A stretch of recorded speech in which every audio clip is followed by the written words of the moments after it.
Então vamos analisar agora as alegações apresentadas pelo ministro Mauro Vieira, do governo Lula, para tentar justificar a concessão de asilo político a Nadine Heredia, ex-primeira-dama do Peru, que foi condenada a 15 anos de prisão por lavagem de dinheiro no caso Odebrecht. O ministro de Lula afirmou durante a audiência no Senado que, aspas, não houve nenhuma oposição ou nenhum questionamento do governo peruano, fecho aspas, em relação à medida oferecida a Nadine. O governo do Brasil, ele é o peruano? Por que a decisão do governo do Peru ela é acatada pelo governo brasileiro sem qualquer análise moral a respeito da medida que estava sendo tomada? Vamos acompanhar e depois a gente comenta. O asilo, a senhora Nadine Heredia, ela sim fez uma cirurgia, é grave, fez, acho que lá no Peru, porque não foi aqui no Brasil, chegou para o tratamento com um filho menor. Ela entrou na Embaixada do Brasil, ela chegou, procurou, como qualquer pessoa que procura a área consular, e pediu para ficar, e pediu asilo. O embaixador do Brasil em Lima nos informou imediatamente e nós pedimos que ele contactasse o governo para saber se o governo daria. E já por telefone nos foi antecipado que eles dariam.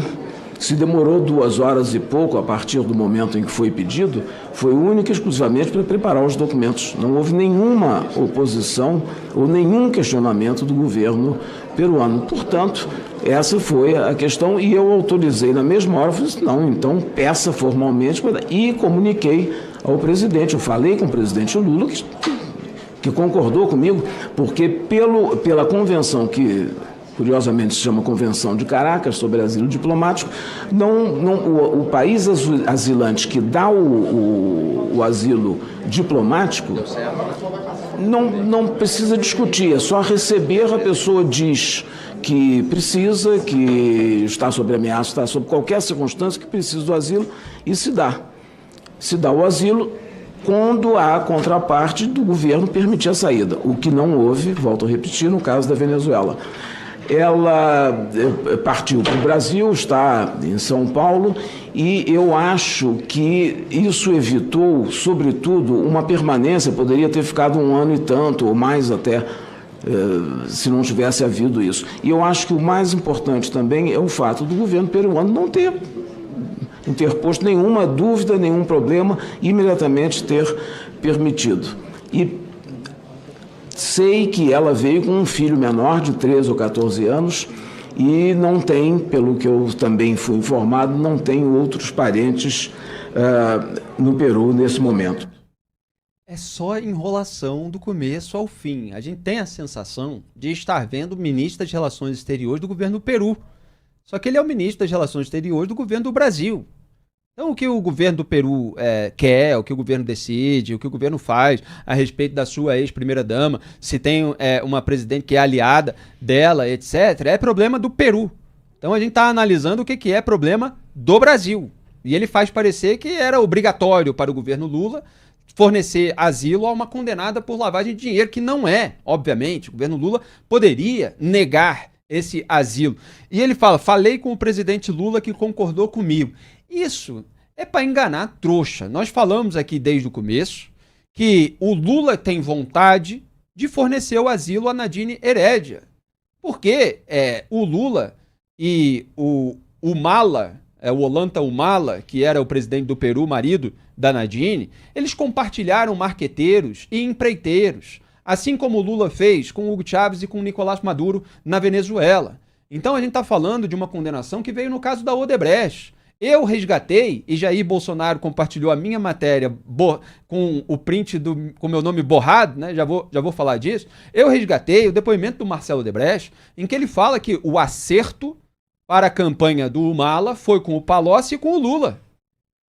O acerto para o pagamento foram 3 milhões de dólares, que é, inclusive, o valor citado na sentença da Justiça peruana. Justiça não é governo, foi uma decisão da Justiça peruana. Então, o Mauro Vieira foi criticado, inclusive, por parlamentares de oposição, porque ele foi dar uma entrevista na TV e agora ele repete as alegações, assumindo a responsabilidade pela decisão. Imagine se o ministro das Relações Exteriores, num governo do PT, vai tomar uma decisão dessa sem aval do Lula. Então é claro que o Lula avalizou, mas não no sentido que ele coloca, como ele ligou para o presidente concordou comigo. Não, o Lula é que quis, é que determinou, e o Mauro Vieira cumpriu. Eu jamais faria isso se não fosse de interesse do Lula, que obviamente tem preocupação com a Nadine abrir o bico depois de condenada. Então, essa aliança longa dessa turma que compartilhou marqueteiros e empreiteiros, que faz com que o Lula forneça esse asilo. E em outro momento, o Vieira mencionou que a condenação da Nadine envolve uma questão eleitoral, uma tentativa de minimizar a gravidade daquilo que aconteceu.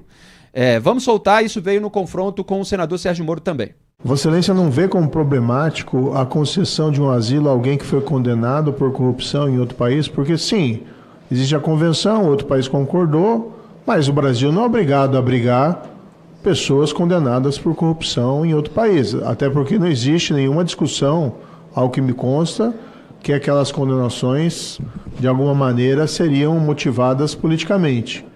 E aí a indagação que a própria imprensa brasileira fez, né? Quer dizer, o Brasil vai virar um paraíso para pessoas condenadas por corrupção, inclusive por suborno pago por uma empresa brasileira.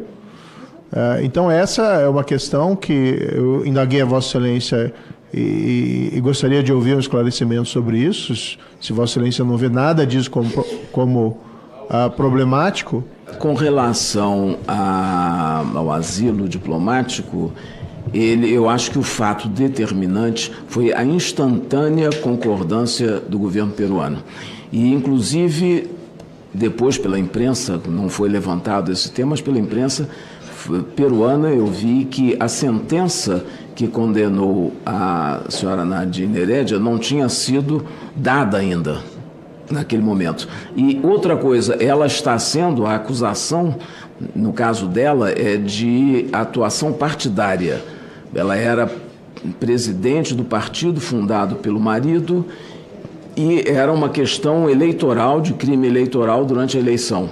Então, foi diferente. E foi disso. E o determinante foi a instantânea aprovação do governo peruano. Quer dizer, não havia por que não se fazer, não se dar.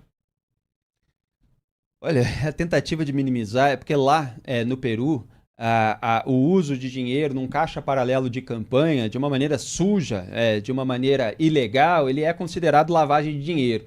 E o que ele está tentando fazer, que outros já tentaram nesse caso, inclusive a defesa da Nadine, quando emitiu nota para a imprensa, é alegar que não foi só uma infração na área eleitoral, não é um crime de corrupção. Ora, algo gravíssimo o que aconteceu, recebeu dinheiro não só da Odebrecht, mas da ditadura da Venezuela, então comandada pelo Hugo Chávez, antecessor do Nicolás Maduro, e lavou no caixa paralelo da campanha que ela administrava para o marido. Então assim, não, é algo pequenininho, e aí o governo peruano topou, então o governo Lula aceitou e o Brasil fica com esse pessoal com a ficha suja por aqui. Ricardo Kertzmann, o que você destaca? Felipe, me lembrei agora, porque aqui no Brasil a gente conseguiu, com a nossa cara de pau, a gente conseguiu institucionalizar o Caixa 2 de campanha, chamando de doações não contabilizadas, né? Eles inventaram esse termo patético lá atrás, e eu acho que querem, né? O que o Mauro Vieira está dizendo é o seguinte, não, isso se tratou de recursos não contabilizados lá, e obviamente não foi nada disso.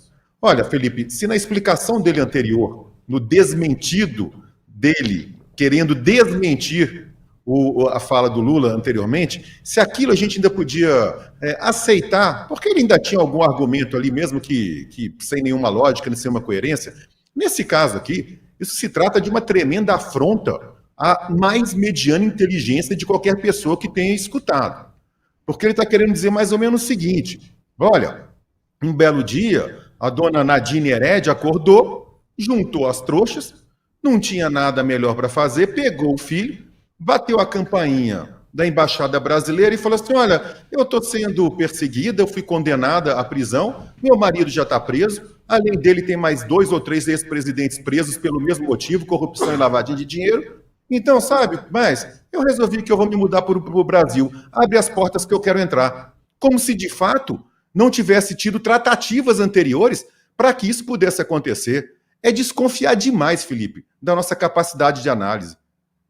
Ela foi para a embaixada brasileira em Lima no dia da condenação, horas antes ali da sentença ser proferida. Quer dizer, tudo articulado, tudo manobrado nos bastidores, conforme interesses nada republicanos. Quem quiser se aprofundar nesse caso, veja lá a minha matéria no Antagonista. O acerto para a campanha de Humala foi com o Palocci e Lula, disse Marcelo Odebrecht. Ali eu cruzei vários depoimentos, não só o do Marcelo Odebrecht, mas o do Jorge Barata, que era o diretor da Odebrecht no Peru, e o do Luiz Antônio Mameri, que era o diretor da Odebrecht para a América Latina. Luiz Gaziri, o que você destaca?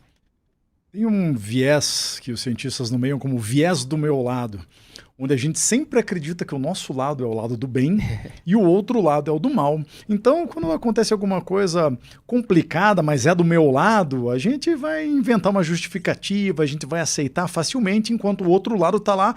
Como é que as pessoas acreditam nesse tipo de coisa? É uma coisa muito descabida. Agora, quando acontece, né, do outro lado, eles também acham que está tudo certo. Então, o Brasil vai virar o país aí dos asilos, das anistias, né? E assim a gente vai permanecendo, né, numa democracia cada vez mais instável, né, onde os interesses dos políticos falam mais altos do que os interesses da população. Exatamente. E se fosse do outro lado, se envolvesse Bolsonaro e algum filho de um presidente de direita internacional, o petismo ia estar, com razão, botando a boca no trombone. Só que agora acontece com eles, né? E com eles, eles podem tudo, né? Os outros não podem nada, né? Como dizia o senador Magno Malta na época do impeachment.